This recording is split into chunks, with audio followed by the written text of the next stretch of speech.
बिस्मिल्लाहिर्रहमानिर्रहीम, अस्सलाम वालेकुम, वेलकम टू क्विक रिव्यू। और क्विक रिव्यू में आज हम बात करेंगे जी पाकिस्तान रिलेशंस विद इंडिया की, या पाकिस्तान और इंडिया की जो रिलेशंस की टाइम लाइन है, आज हम इस पे जो है वो बात करेंगे। तो चलिए स्टार्ट करते हैं। अब देखिए, सबसे इम्पॉर्टेंट बात यह है कि पाकिस्तान और इंडिया के जो रिलेशंस हैं ये हमेशा से ही ख़राब रहे। यानी कि थ्रू आउट अगर हम हिस्ट्री में देखें कि 1947 से लेके आज 2021 है, लेकिन आज तक पाकिस्तान और इंडिया के जो रिलेशंस हैं इन्हें हम आइडियल रिलेशंस किसी सूरत भी नहीं कह सकते, बल्कि ये प्रॉब्लम्स और मसाइल ही जो है उसकी तरफ लेके जा रहे हैं और मज़ीद ख़राब ही हो रहे हैं। तो अब इन्हें समझने के लिए सबसे पहले हमें जो है वो समझना पड़ेगा कि एक्चुअली में ऐसा क्यों है। तो देखिए, सबसे अगर इंपॉर्टेंट बात की जाए तो सबसे पहले इंडिपेंडेंस के टाइम पे, यानी कि जब तकसीम हुई, अगर उस टाइम की हम बात करते हैं कि भाई पाकिस्तान और इंडिया की जब तकसीम हुई तो उसमें क्या सबसे इंपॉर्टेंट फैक्टर था, तो उसमें सबसे इंपॉर्टेंट फैक्टर था आइडियोलॉजी का, यानी नज़रियाती जो तज़ाद था,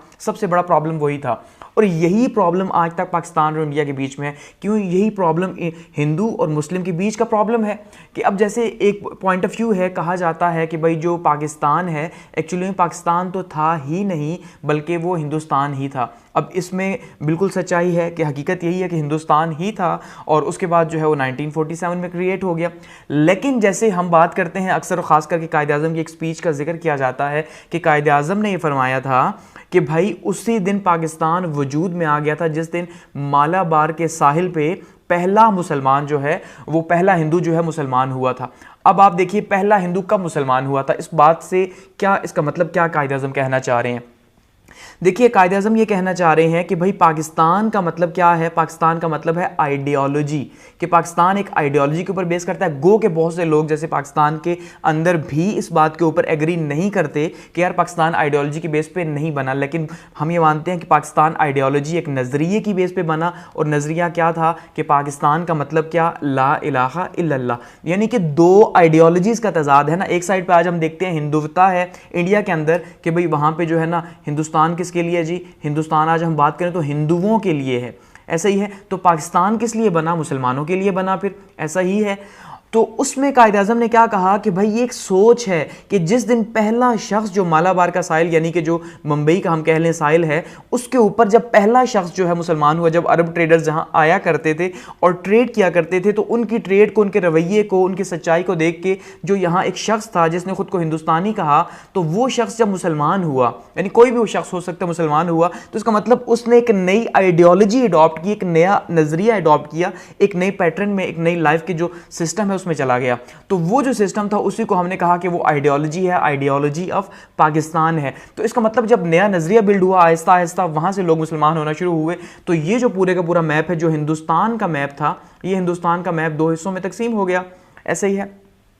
अब ये 1947 में आज़ाद हुआ, उससे पहले क्योंकि आज़ाद इसलिए नहीं हुआ कि उससे पहले तो हमने देखा कि मुसलमानों की जो है वो हुकूमत रही यहाँ पे, ख़ास करके 712 के बाद से हमने देखा कि किस तरह मुसलमान जो है वो आते रहे और यहाँ पे जो है वो रूल करते रहे। और उसके बाद आखिरी मुग़ल हुक्मरान जो थे वो बहादुर शाह ज़फ़र थे। तो 1857 के बाद क्या हुआ कि अंग्रेज़ों के पास सारे का सारा कंट्रोल चला गया। अब जब अंग्रेज़ों के पास कंट्रोल गया तो उसमें मुसलमान भी पिसे और हिंदू भी पिसे, यानी कि हिंदुस्तानी मिल के पिसे। तो इसी वजह से जो है उन्होंने मुश्तरका तौर पर स्ट्रगल की, लेकिन बाद में फिर वो जुदा हो गए। तो पॉइंट कहने का ये है कि पाकिस्तान और इंडिया के बीच के रिलेशंस का सबसे बड़ा प्रॉब्लम उनकी आइडियोलॉजी है, कि आइडियोलॉजी की बेस के ऊपर जब मुसलमानों ने ये देखा कि उनके लिए मुश्किल है यहाँ पे रहना, तो उन्होंने एक अलग वतन की जो है वो डिमांड की। इसी को आइडियोलॉजी ऑफ पाकिस्तान भी कहते हैं। तो जब आइडियोलॉजी डिफरेंस थी तो इसी वजह से तकसीम हुआ, कि इसी वजह से अंग्रेज़ों को जो है वो तकसीम करना पड़ा हिंदुस्तान को दो हिस्सों के अंदर। तो जब तकसीम किया तो ऑब्वियसली इसका मतलब रिलेशंस जो है वो अच्छे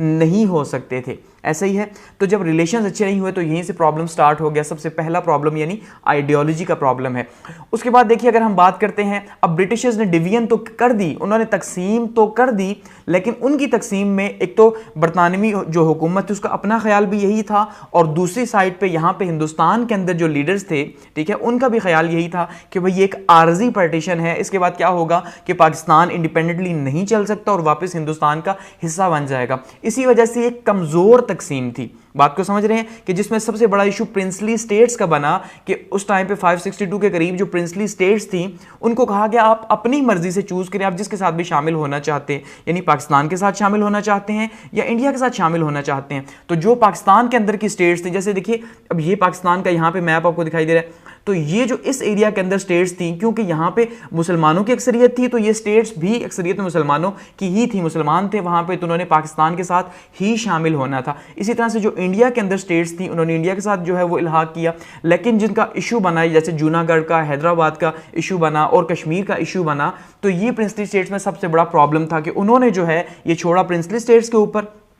और उसमें हमने देखा कि सबसे बड़ा जो इशू है वो कश्मीर का बना, और यही वो इशू है जो उस टाइम पे 1947 के अंदर बना और आज 2021 के अंदर भी ये इशू मौजूद है। इवन मजीद जो है ये वर्स हुआ, सॉल्व होने की तरफ ये नहीं गया, और इसी वजह से पाकिस्तान और हिंदुस्तान के रिलेशंस कभी भी जो है वो नॉर्मल नहीं हो सके, क्योंकि जैसे ही जो है वो प्रिंसली स्टेट्स जो है उन्होंने अनाउंसमेंट की तो कश्मीर के मुसलमान तो पाकिस्तान के साथ आना चाहते थे, लेकिन महाराजा जो है उसने इंडिया के साथ जो है वो इल्हाक का फैसला किया। अब उसमें क्या हुआ कि यहां पे जिहाद स्टार्ट हो गया, तो स्टार्ट से ही जब जिहाद स्टार्ट हुआ फिर पाकिस्तान की वॉर हो गई फर्स्ट, ठीक है, तो जब फर्स्ट वॉर हो गई तो यहां से ही 1948 के अंदर क्या हुआ कि पाकिस्तान और इंडिया के रिलेशंस जो हैं, जो पहले से ही इस बिना पे जो है वो तकसीम हुआ था कि उनकी आइडियोलॉजीज डिफरेंट थी, ऐसा ही है, तो नफरत तो पहले से मौजूद थी। उसके बाद क्या हुआ कि वो इशू मजीद जो है वो बढ़ता चला गया कश्मीर की वजह से, और पाकिस्तान और इंडिया के हालात जो है वो स्टार्ट से ही खराब रहे। एक तो 1948 की वॉर, उसके बाद क्या हुआ कि इंडिया ने जो है वो अगला प्रॉब्लम क्या क्रिएट किया पाकिस्तान के लिए कि 1 अप्रैल 1948 को पाकिस्तान को जो पानी आता था जिन दरियाओं का वो पानी बंद कर दिया, क्योंकि उनके हेडवर्क्स जो थे वो इंडिया के अंदर थे, तो हेडवर्क्स को जब बंद कर दिया गया तो पाकिस्तान का वो टाइम आपको पता है आगे जो है फसलों का टाइम था, तो पाकिस्तान के लिए वो प्रॉब्लम पैदा हुई, और जो प्रॉब्लम फिर जो है वो 1960 के अंदर जो है वर्ल्ड बैंक ने जाके सॉल्व करवाया। तो फिर प्रॉब्लम्स पे प्रॉब्लम्स जो है वो क्रिएट होते गए पाकिस्तान और इंडिया के रिलेशंस के बीच में। अब अगर हम बात करते हैं कि डिकेड्स के हिसाब से कि किस किस दहाई में कैसे रिलेशंस रहे, कहाँ प्रॉब्लम्स पैदा हुए, तो सबसे पहले अगर बात करें 1950s की कि 1950 के जो दहाई है उस दहाई के अंदर जो है वो किस तरह के रिलेशन रहे, तो 1950 से 60 तक की अगर बात करते हैं तो उसमें देखिए अब क्योंकि 1950 से 60 में पाकिस्तान भी एक नई रियासत थी और खास करके पाकिस्तान के अंदर पॉलिटिकल इंस्टेबिलिटी बहुत ज्यादा थी, यानी पाकिस्तान के अंदर जो सियासी अदम इस्तेहकाम था वो बहुत ज्यादा था, तो अदम इस्तेहकाम की वजह से पाकिस्तान के जो इंटरनल इश्यूज थे वही बहुत ज्यादा थे कि पाकिस्तान के जो रिलेशंस बाहर बिल्ड होते वो नहीं हो पाए, तो इंटरनल रिलेशंस बहुत ज्यादा प्रॉब्लम थे। कायद-ए-आज़म की जो है वो जल्दी डेथ, इसी तरह से लियाकत अली खान का जो कत्ल है 1951 के बाद, ये प्रॉब्लम्स जो है इन्होंने ज्यादा कर दिया पाकिस्तान और इंडिया के रिलेशंस को मजीद बिल्ड ना होने में। यहां पे फिर क्या हुआ कि 1949 के अंदर एक प्रॉब्लम पैदा हुआ था। प्रॉब्लम क्या था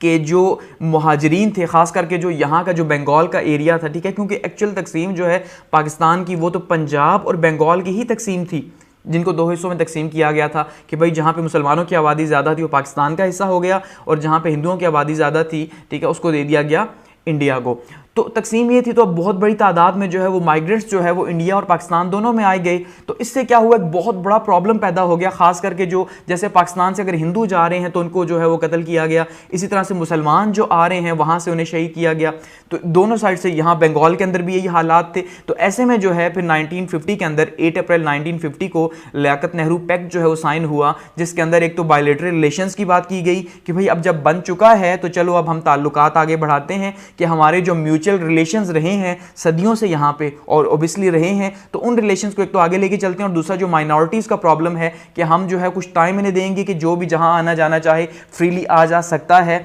और इनका जो है जितना भी यानी कत्लो गारत हो रही है इसको रोकने के लिए ये फर्स्ट एग्रीमेंट जो था वो एक साइन किया गया था। गो के कश्मीर का जो इशू है वो इसी तरह से चल रहा था। अब इसमें एक और फैक्टर भी था कि इंडिया की जो बिगिनिंग थी वो काफ़ी ज़्यादा स्ट्रांग थी। स्ट्रांग से मुराद ये है कि देखिए इंडिया के बीच में से पाकिस्तान को दिया गया ना, कि पाकिस्तान एक हिस्सा दे दिया गया जी कि आप पाकिस्तान ले लें, तो पाकिस्तान के पास तो कुछ भी नहीं था, तो इंडिया तो वैसे का वैसा मौजूद था, वो काफ़ी ज़्यादा स्ट्रांग था, तो वहाँ पर ही उसी के अगेंस्ट में पाकिस्तान की जो पोलिटिकल इंस्टेबिलिटी थी वो बहुत ज़्यादा बड़ा प्रॉब्लम थी पाकिस्तान के लिए। तो वो जो साजिशें रही हैं वो स्टार्ट से ही रही और पाकिस्तान को घेरे रखा, तो रिलेशंस जो है वो बिल्ड हो नहीं पाए।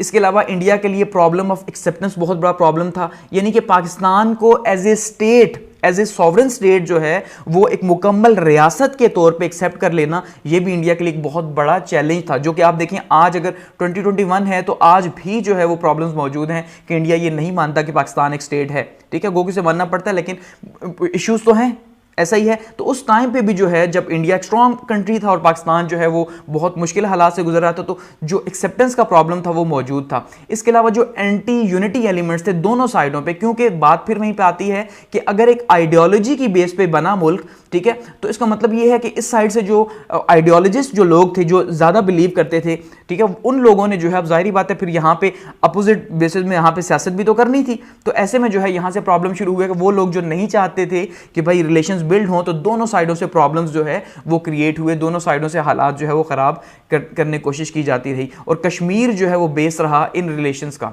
ठीक है, और 1960 के अंदर क्या हुआ, यानी 50 से 60 के दहाई में क्या हुआ कि यहाँ पे जो है वो वाटर ट्रीटी हमारी साइन हो गई, जो कि इंडस बेसिन ट्रीटी जिसे जो है वो कहा जाता है, जो कि हमारा प्रॉब्लम सॉल्व हुआ, जिसमें 3 दरिया जो है वो पाकिस्तान को दे दिए गए और 3 दरिया जो है वो इंडिया को दे दिए गए। बात करते हैं 1960s की, कि 60s की दहाई में क्या हुआ, यानी 1960 से 70 के हालात कैसे रहे। तो 1960 से 70 के हालात भी जो है वो पाकिस्तान और इंडिया के ख़राब ही रहे। अब ये भी ख़राब क्यों रहे, क्योंकि इसमें सबसे जो मेजर कॉज था वो था 1965 की वॉर का। पाकिस्तान में उस टाइम पे अयूब खान साहब का मार्शल लॉ था, ये फर्स्ट मार्शल लॉ था, ठीक है, और इसी में जो है पाकिस्तान ने एक ऑपरेशन किया और उस ऑपरेशन के नतीजे के तौर पे जो है एक वॉर स्टार्ट हो गई, वो 1965 की वॉर, और ये वॉर भी कश्मीर की वजह से ही हुई। ठीक है, यानी दोबारा से जो पहले हमने देखा फर्स्ट में जो प्रॉब्लम स्टार्ट हुआ वो किस वजह से हुआ, कश्मीर की वजह से, पाकिस्तान और इंडिया के बीच में। उसके बाद हम देख रहे हैं दोबारा से, ठीक है, कि दोबारा से क्या इशू हो रहा है कि दोबारा से जो है वो कश्मीर की वॉर के ऊपर ही जो है फिर वो पूरी की पूरी पाकिस्तान की वॉर बन गई। तो उस पाकिस्तान वॉर में क्या हुआ कि दोनों ने क्लेम किया, पाकिस्तान ने अपना क्लेम किया कि वो जीता, इंडिया ने अपना क्लेम किया कि वो जीता। ठीक है, तो इंडिपेंडेंट सोर्सेज से भी देखे तो ये रिजल्ट नहीं निकाला जा सकता कि कोई एक मुल्क जीता, कि पाकिस्तान ने भी जो है वो बहुत आगे तक जो है वो उनका इलाका फतह किया, इसी तरह से उन्होंने भी जो है मार्जिन हासिल किया, तो दोनों साइडों से रिजल्ट जो है वो तकरीबन सेम रहा। अब ऐसे में क्या हुआ कि रिजल्ट तो सेम रहा, लेकिन जो हालात थे दोनों ममालिक के, वो ममालिक के जो हालात हैं वो बहुत ज़्यादा ख़राब हो गए, बहुत ज़्यादा कशीदा हो गए, वो जो बिल्ड हो रहे थे आहिस्ता आहिस्ता। क्योंकि देखिए जब इससे पहले वॉर नहीं थी 1965 से पहले, तो हालात किसी न किसी तरह बिल्ड तो हो रहे थे, जो ट्रेड के रिलेशंस थे वो तो हो रहे थे, ठीक है, लोगों का आना जाना लगा हुआ था, तो वो जो है यहाँ पे स्टॉप हो गया। तो फिर से हालात 1960s के अंदर इस वजह से ख़राब हुए। फिर क्या हुआ, ताशकंद डिक्लेरेशन हुआ, ताशकंद जो है वहाँ पे जो है वो एक डिक्लेरेशन साइन किया गया इसी वॉर के ऊपर 1966 के अंदर, कि जिसमें जो है रशिया ने बहुत इंपॉर्टेंट रोल प्ले किया, और वो जो इलाके जो पाकिस्तान के हिस्से में आए थे या जो इंडिया के हिस्से में आए थे, दोनों ने वो बॉर्डर्स जो है अपने दोबारा पहले वाले बॉर्डर पे चले गए और वो इलाके वापस कर दिए, जिसके ऊपर काफ़ी तनकीद का निशाना दोनों ममालिक में जो है वो सरबराहान को, जुल्फ़िकार अली भुट्टो जो मौजूद थे उन्होंने भी तनकीद का निशाना बनाया अयूब खान को, ठीक है, और साथ में उस साइड पे जो है लाल बहादुर शास्त्री साहब के वहाँ पे तो इंतकाल हो गया। तो दोनों साइड से जो है वो इनको ताशकंद डिक्लेरेशन के ऊपर जो है वो निशाना बनाया गया कि भाई आपने जीती हुई वॉर जो है वो हार दी। उसके बाद अगर बात करते हैं 1970s की, कि 1970 से 1980 तक के रिलेशंस कैसे रहे, तो देखिए 1970 से 80 की अगर हम बात करते हैं तो उसमें भी जो है स्टार्ट ही वॉर से हुआ, कि जब तक जो है वो, इससे पहले भी यही प्रॉब्लम था कि जो इंडिया था वो सपोर्ट कर रहा था बांग्लादेश को कि किसी तरह से वो जुदा हो जाए, ठीक है, और वहाँ की जो इंडिपेंडेंट मूवमेंट्स थी उनको सपोर्ट किया जा रहा था, जैसे आज हम कहते हैं कि बलूचिस्तान के अंदर जो है वो सपोर्ट किया जा रहा है इंडिया की तरफ से। तो बिल्कुल वैसे ही उस टाइम पर उन्होंने क्या किया जी, BLA को जो है वो लिबरेशन जो आर्मी थी बांग्लादेश की, ठीक, उसको सपोर्ट किया रॉ ने फुल टाइम, उनको ट्रेनिंग दी, उनको यानी बहुत बड़ा एक फिर पैरामीटर है जिसके ऊपर फिर ये आगे जो है वो वॉर बिल्ड हुई। और उस वॉर के नतीजे के तौर पे क्या हुआ कि पाकिस्तान के जो प्रिजनर्स हैं 93,000 ऑलमोस्ट जो है माने जाते हैं, तो 93,000 के करीब जो है वो कैदी इंडिया के पास चले गए और ये वॉर भी हम हारे। उसमें क्या हुआ कि जुल्फ़िकार अली भुट्टो साहब ने अपना रोल प्ले किया और बहुत इंपॉर्टेंट रोल था कि जब उन्होंने शिमला एग्रीमेंट के थ्रू जो है 1972 के अंदर जो है अपने प्रिजनर्स को वापस लाया, और ये दोबारा से एक एग्रीमेंट था जिसका मकसद ये था कि जो हालात हैं दोनों ममालिक के बीच में, इन हालात को दोबारा से नॉर्मल किया जाए और जो ट्रेड रुकी हुई है उस ट्रेड को स्टार्ट किया जाए, जो म्यूचुअल रिलेशंस हैं उनको स्टार्ट किया जाए, और जो बीच के आपस के ताल्लुकात हैं लोगों के बीच में या बिजनेसेस के बीच में वो उसी तरह से दोबारा से बिल्ड किए जाएं। तो ये 1972 के अंदर जो है वो शिमला एग्रीमेंट साइन किया गया पाकिस्तान और इंडिया के बीच में। वहां से यानी कि हालात खराब हुए 70s के अंदर स्टार्ट में, फिर से दोबारा से 72 के अंदर बिल्ड होना स्टार्ट हुए। और उसके बाद क्या हुआ कि एक नॉर्मल रूटीन के ऊपर हालात चलते रहे। फिर यहाँ पाकिस्तान के अंदर क्या हुआ कि 1977 के अंदर मार्शल लॉ लग गया, दूसरा मार्शल लॉ, और ज़िया-उल हक साहब जो है उन्होंने दूसरा मार्शल लॉ लगा दिया। अब ज़िया-उल हक साहब ने मार्शल लॉ तो लगाया, लेकिन साथ में ही जो है वो 1979 के अंदर अफगान जिहाद स्टार्ट हो गया। अब जब अफगान जिहाद स्टार्ट हुआ तो वो जो फोकस इससे पहले सिर्फ सिंगल फोकस था पाकिस्तान का कश्मीर और इंडिया, जो फोकस था वो कश्मीर और इंडिया का फोकस हटा और वहां से जो है वो अफगानिस्तान के ऊपर चला गया। साथ में जो है वो अमेरिका भी हमारे साथ शामिल हुआ। तो ऐसे में क्या हुआ कि पूरे का पूरा फोकस जो है वो यहाँ से कन्वर्ट हुआ ज़िया-उल हक साहब के टाइम पे, और वो जिहाद पे गया, और जिहाद पे खास करके जो है वो अफगानिस्तान के अंदर जो है बहुत ज़्यादा फोकस रहा पाकिस्तान का। तो इस दौरान जो है वो इंडिया और पाकिस्तान के कोई रिलेशन खास जो है वो बिल्ड नहीं हुए। उसके बाद बात करते हैं 80s की, कि 80s से लेके 90s तक, क्योंकि अभी तक जो है फिलहाल 1988 तक तो जो है वो ज़िया-उल हक साहब का ज़माना ही चल रहा है। तो जब 88 तक ज़माना चल रहा है तो उसी में वही जो रिलेशंस हैं। लेकिन इसमें क्या हुआ कि 80s के अंदर भी हालात जो है वो ख़राब हुए कि जब 1985 के अंदर सिखों के ख़िलाफ़ जो है वो ऑपरेशन किया गया, ठीक है, कहाँ पे जी, इंडिया के अंदर, इंडिया के पंजाब में, और सिखों पे इल्ज़ाम लगा कि भाई वो जो है वो पंजाब को तोड़ना चाहते हैं आईएसआई की मदद से, यानी आईएसआई जो है उनकी हेल्प कर रही है कि वो इंडिया के ख़िलाफ़ या उनकी आर्मी के ख़िलाफ़ खड़े हों। तो यहाँ से दोबारा से हालात जो है वो पाकिस्तान और इंडिया के ख़राब हुए और शदीद ख़राब हुए। उसके बाद जो है वो सार्क कॉन्फ्रेंस हुई 1988 के अंदर, ठीक है। तो ये जो सार्क कॉन्फ्रेंस हुई, साउथ ईस्ट एशिया कॉन्फ्रेंस हुई, साउथ एशिया कॉन्फ्रेंस, तो इसमें जो है दोबारा से उस टाइम पे पाकिस्तान की जो प्राइम मिनिस्टर थी वो बेनज़ीर भुट्टो साहिबा थी। तो बेनज़ीर भुट्टो साहिबा एक साइड पर, राजीव गांधी जो है उन्होंने जो है मिल के दोबारा से जो है वो एक एग्रीमेंट साइन किया, और इसमें माना जाता है कि बेनज़ीर ने कुछ लिस्टें जो हैं वो शेयर की थी कि कुछ जो है वो जिसको सपोर्ट किया जा रहा था सिखों को, तो उस हवाले से भी एक कॉन्फ्लिक्ट मौजूद है।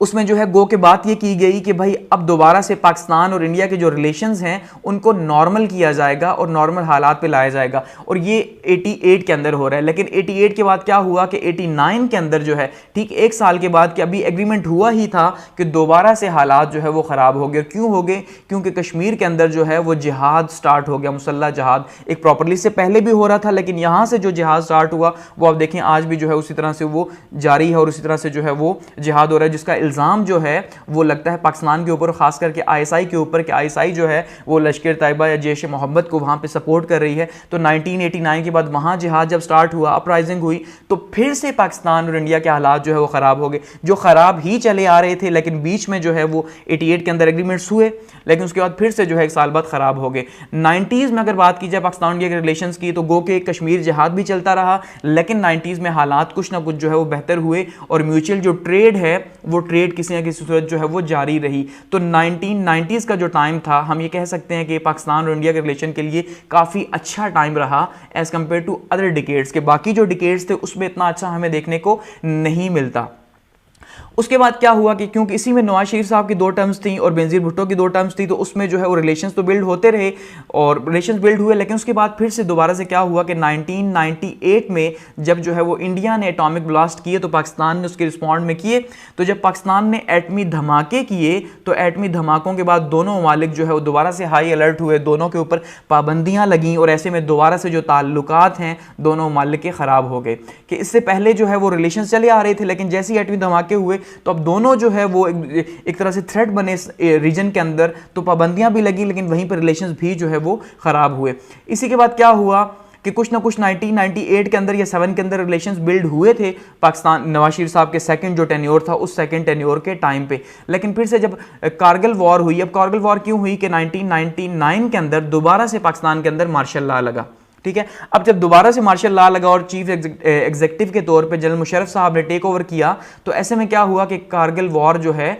वो स्टार्ट हुई। तो कारगिल वॉर, अब इससे पहले भी एक ऑपरेशन था, जिस ऑपरेशन की बिना पे जो है वो कारगिल वॉर वो पूरी की पूरी एक वॉर कन्वर्ट होगी, जो कि एक ऑपरेशन किया जा रहा था सियाचिन के इलाके में, जो कि सबसे बुलंद तरीन महाज है। कि उस टाइम पर जबकि इंडियन फौजी सर्दियों के अंदर नीचे उतरते हैं, तो पाकिस्तान की आर्मी ने प्लान किया था कि उन चौकियों के ऊपर जो है वो कब्जा किया जाएगा, जो कि बाद में एक वॉर की शक्ल इख्तियार कर गया, जिसमें फिर जो है मुशर्रफ साहब ने टेक ओवर भी किया और नवाज शरीफ साहब को उतार दिया। तो दोबारा से पाकिस्तान और इंडिया वॉर के दहाने पे आके खड़े हो गए और हालात इंतहाई कशीदा हो गए, और ये दोबारा से हालात जो है वो 1990s के अंदर भी एंड में जाके दोबारा से खराब हो गए।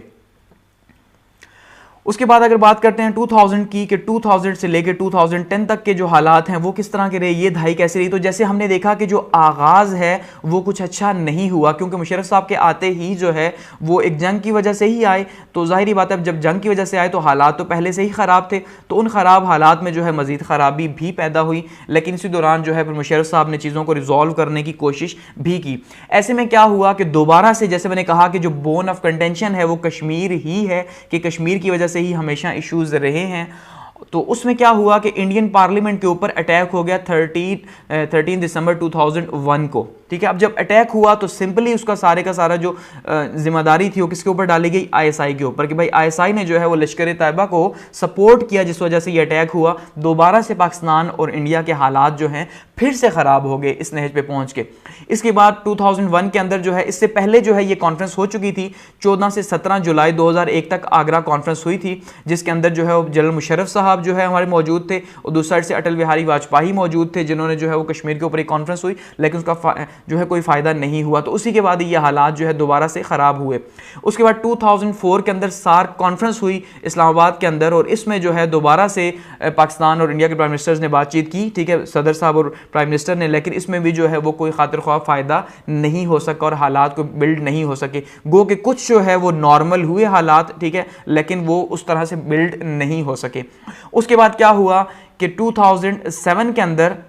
समझौता एक्सप्रेस का इशू हो गया। समझौता एक्सप्रेस एक ट्रेन जो है वो सर्विस थी जो कि लाहौर से जो है वो जाया करती थी दिल्ली, तो लाहौर से दिल्ली जाती, तो उसमें जो है वो एक ब्लास्ट हो गया जिसमें 68 के करीब जो है वो ऑलमोस्ट लोग जो है वो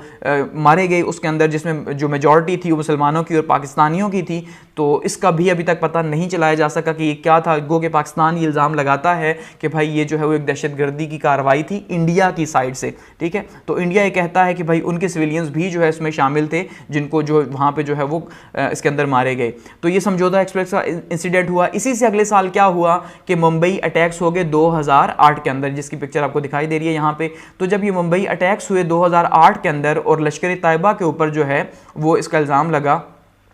कि लश्कर तैयबा ने जो है वो हाफिज़ सईद साहब के ऊपर इल्ज़ाम लगा, उनका जो है वो अजमल कसाब को जो है वो पकड़ा गया वहाँ पे। तो ऐसे में क्या हुआ, फिर से हालात ख़राब हो गए और दोबारा से जो है वो बॉर्डर के ऊपर फ़ौजें आ गईं और एक जंग के हालात पैदा हो गए और बहुत मुश्किल से जो है वो इंटरनेशनल जो है इंटरवेंशन के थ्रू इस जंग को रोका गया, कि जो जंग होते होते जो बची इस मुंबई अटैक्स के ऊपर, ठीक है, तकरीबन 170 के करीब जो है लोग इसके अंदर मारे गए। तो इसका इल्ज़ाम भी आईएसआई के ऊपर लगा। तो ऐसे में जो है फिर से हालात तो ख़राब होने ही थे। वो जो यानी 2004 के अंदर सार्क कॉन्फ्रेंस में बिल्ड हुए थे या 2001 के बाद बिल्ड होना स्टार्ट हुए थे, फिर से वो 2007 में और 8 में फिर से ख़राब हो गए। तो ये डिकेड भी जो है वो कोई अच्छा नहीं रहा पाकिस्तान इंडिया के रिलेशंस के लिए। उसके बाद बात करते हैं 2010 की, और 2010 से 20 तक की बात करें तो ये टाइम भी बहुत टफ रहा पाकिस्तान और इंडिया के बीच के रिलेशंस का। गो कि इसका आगाज़ भी जो है वो काफ़ी पॉजिटिव हुआ, जिसमें खासकर अमन की आशा जो है इसको जो है वो काफ़ी ज़्यादा पजीराई मिली, कि अमन की आशा जो है वो ये मीडिया ग्रुप्स थे पाकिस्तान और इंडिया की साइड से, जिन्होंने कोशिश की पाकिस्तान और इंडिया के हालात को नॉर्मल करने के लिए, ठीक है। लेकिन उसमें क्या हुआ कि कुछ टाइम तो ये चलता रहा, जिससे कुछ फ़ायदा भी हुआ, ट्रेड रिलेशंस भी इंक्रीज़ हुए, लेकिन उसके बाद फिर से जो है वो 2016 से हालात ख़राब होना स्टार्ट हो गए, कि जब बुरहान वानी जो हैं वो एक कश्मीरी कमांडो जो है मुजाहिदीन के, उनको जो है वो शहीद किया गया 2016 के अंदर। तो दोबारा से जो है एक शिद्दत की तौर पे जो है वो कश्मीरी मुजाहिदीन सामने आए और उसका इल्ज़ाम फिर से, जैसे मैंने कहा, आईएसआई के ऊपर ही लगना था, कि उनकी ट्रेनिंग का इल्ज़ाम तो स्टार्ट से ही था कि आईएसआई ही करती है। तो ऐसे में फिर से पाकिस्तान और इंडिया के हालात जो है वो ख़राब हुए। इसी में क्या हुआ कि 18 सितंबर 2016 को ही जो है वो उड़ी अटैक्स भी हुए, कि जो है यहाँ पे जो फौजी थे उन फौजियों के ऊपर उड़ी के इलाके में जो है वो अटैक्स किए गए। तो इसमें क्या हुआ, दोबारा से फिर से हालात जो है वो ख़राब हुए, ख़राब हालात मज़ीद ख़राब हुए। फिर 2019 के अंदर भी ये ख़राब हालात चल ही रहे थे कि पुलवामा अटैक हो गया, कि पुलवामा अटैक हुआ पठानकोट के अंदर। उसमें जी 14 फरवरी 2019 को फ़ौजी जो है वो तकरीबन कोई 30 के करीब जो है मारे गए इंडिया के। उसका इल्ज़ाम भी पाकिस्तान के ऊपर लगा। यानी इल्ज़ाम किसके ऊपर लगता है हमेशा से, कश्मीर के मुजाहिदीन के ऊपर। और कश्मीर के मुजाहिदीन का ये कहा जाता है कि उनको सपोर्ट जो है वो पाकिस्तान की है, इसलिए हालात जो है पाकिस्तान से ख़राब हो जाते हैं। फिर उसके अगेंस्ट में पुलवामा अटैक के अगेंस्ट में उन्होंने कहा जी उन्होंने सर्जिकल स्ट्राइक्स की हैं पाकिस्तान के अंदर। उसके बाद फिर पाकिस्तान ने आगे से जो है रिटेलिएशन की, उसमें आपने देखा कि फिर जिस तरह जो है वो पाकिस्तान ने जो है वो उनके जहाज़ों को मार गिराया, तो उसमें फिर मज़ीद यानी हालात ख़राब हुए। इवन वो भी जो है फरवरी का जो टाइम था उसमें भी जो है वो 27 फरवरी को ख़ास करके जब पाकिस्तान ने रिस्पॉन्ड किया था तो उसमें हालात मज़ीद जो है वो ख़राब हुए पाकिस्तान और इंडिया के बीच में। उसके बाद क्या हुआ कि कश्मीर का जो स्टेटस था, ठीक है, वो चेंज कर दिया गया उनके कॉन्स्टिट्यूशन में, और उसे एक स्टेट से उन्होंने जो है वो अपना एक जो यानी कि एक सूबा बनाने की कोशिश की, जिसमें तो वो 5 अगस्त 2019 को जो है ये एक जो है वो उन्होंने कॉन्स्टिट्यूशन पास किया पार्लियामेंट से। तो पुराना जो कॉन्स्टिट्यूशन था उसको चेंज किया। उससे क्या हुआ कि वो जो क्लास थी उसने जो है कश्मीर का स्पेशल स्टेटस चेंज कर दिया। तो हालात मज़ीद ख़राब हो गए कि उन्होंने कोशिश की इंडिया ने कश्मीर को अपना हिस्सा बनाने की, जो कि वो पहले से मानते थे कि ये हमारा हिस्सा है, और इसमें लद्दाख को उन्होंने सेपरेट भी किया। तो उससे मजीद हालात ख़राब हुए, और इतने मजीद हालात ख़राब हुए क्योंकि स्टेटस चेंज के ऊपर था। तो इसमें पाकिस्तान ने भी जो है वो इंटरनेशनल फोरम्स के ऊपर जो है वो काफ़ी ज़्यादा आपने देखा कि ख़ास करके इमरान खान साहब ने कहा कि भाई मैं जो है वो कश्मीर का एम्बेसडर हूँ। तो उन्होंने जो है वो मुख्तलिफ फोरम्स के ऊपर जाके बातचीत की। गो कि इसका रिजल्ट कुछ नहीं निकला, सिर्फ और सिर्फ इस वजह से कि इंडिया के जो रिलेशन थे वो काफ़ी ज़्यादा स्ट्रॉन्ग थे, उनकी इकॉनमी की वजह से जो है वो इकनॉमिक रिलेशन जो बिल्ड हुए थे दूसरे ममालिक के साथ। तो हमारे मुसलमान कंट्रीज़ ने भी जो है वो इस पर कोई जो है वो इस तरह से एक्टिव रोल प्ले नहीं किया। तो उसके बाद से लेके आज जो है वो 2021 तक देखें आप, जो हालात चल रहे हैं वो उसी तरह से हैं। और उसमें खास करके अब जैसे हिंदुत्व का एक जो है वो कहा जाता है कि भाई इंडिया जो है वो हिंदुओं के लिए और वहाँ मुसलमानों की जगह नहीं है। और ख़ास करके उनके जो डिफेंस मिनिस्टर है वो खुद ये कहते हैं कि भाई जो मुसलमान हैं हम उनको यहाँ से निकाल के रहेंगे, उनकी जगह यहाँ नहीं है, ठीक है। तो ऐसे में अब वो हिंदुत्व है और पाकिस्तान मुसलमानों का देश है। तो कहने का मतलब ये है कि यहाँ पे ये प्रॉब्लम्स अब मजीद आगे ही बढ़ रहे हैं। अब 20s की बात करें तो 20s में आपको पता अभी तक 1 साल गुजरा जिसमें कश्मीर के स्टेटस की वजह से हालात वैसे के वैसे हैं। हिंदुत्व की जो आइडियोलॉजी है उसकी वजह से जो है हम देखते हैं कि इंडिया के अंदर किस तरह के हालात जो है वो बने हुए हैं। इसी तरह से अफगान फैक्टर भी अब बीच में शामिल हो गया कि पहले अफगानिस्तान के अंदर से भी जो इंडिया है वो ऑपरेट किया करता था, लेकिन जब अब वहाँ पे जो तालिबान हैं उन्होंने जो है वो टेक ओवर किया है तो उससे पाकिस्तान का यहाँ कंट्रोल आया। तो इंडिया को इससे भी बहुत बड़ा प्रॉब्लम है कि भाई उन्होंने उनकी जो खरबों डॉलर्स की इन्वेस्टमेंट थी वो वहाँ पे ख़त्म हुई, ठीक है, जिसको सरेआम कहते हैं। तो उससे भी जो है उनको शदीद गुस्सा है और इंटरनेशनल कम्युनिटी में उन्होंने पाकिस्तान को खास करके इंटरनेशनली जो है वो काफ़ी ज़्यादा आइसोलेट करने की कोशिश की है। खास करके FATF के अंदर अगर आप देखें इंडिया का रोल तो वो भी आपको दिखाई देगा कि किस तरह से पाकिस्तान को ग्रे लिस्ट से निकलने नहीं दिया जा रहा। तो कश्मीर का जो सोल्यूशन है, अगर देखें अब कश्मीर इशू के अंदर ऑलरेडी इसका मैं जिक्र कर चुका हूं, यहाँ पे हम जिक्र नहीं करेंगे, लेकिन पॉइंट यही है कि ये जो वॉर है ये आइडियोलॉजी की ही वॉर है। अगर आप सोचेंगे तो ये आइडियोलॉजी की कि एक साइड पे जो है वो हिंदुइज्म है और दूसरी साइड पे जो है वो मुसलमान है। तो यही वॉर इस टाइम पे चली आ रही है और यही लड़ाई है, और इसको खास करके जो मजहबी लोग हैं वो मजीद जो है वो आगे लेके जाते हैं। खास करके इंडिया के अंदर आप देखें कि जिस तरह से जो अभी उनकी जो पार्टी है BJP वो किस तरह से जो है उस चीज़ को प्रमोट करती है हिंदुत्व का। तो जब तक कश्मीर का कुछ सोल्यूशन नहीं होगा पाकिस्तान और इंडिया के बीच के रिलेशंस ठीक नहीं हो सकते, क्योंकि जितनी बार भी पाकिस्तान और इंडिया के रिलेशंस को ठीक करने की कोशिश की गई तो उसमें हमेशा जो है वो कश्मीर ही जो है वो एक प्रॉब्लम बना और कश्मीर के ऊपर बातों को रोक दिया गया कि भाई हम जब तक कश्मीर का सोल्यूशन नहीं करेंगे तो अवाम इसे एक्सेप्ट नहीं करेगी दोनों साइडों से। तो ओवरऑल अगर हम बात करें तो पाकिस्तान और इंडिया के रिलेशंस अभी तक जो है वो 1947 से लेकर 2021 तक जो है वो ख़राब ही हैं। ओवरऑल ख़राब ही हैं, और इसका जो कॉज है वो कॉज क्या है जी, वो कॉज है कश्मीर, ठीक है। तो ये पाकिस्तान के उसके नेबर के साथ जो रिलेशंस हैं उसमें फर्स्ट कंट्री है। यहाँ पे इसको क्लोज करते हैं।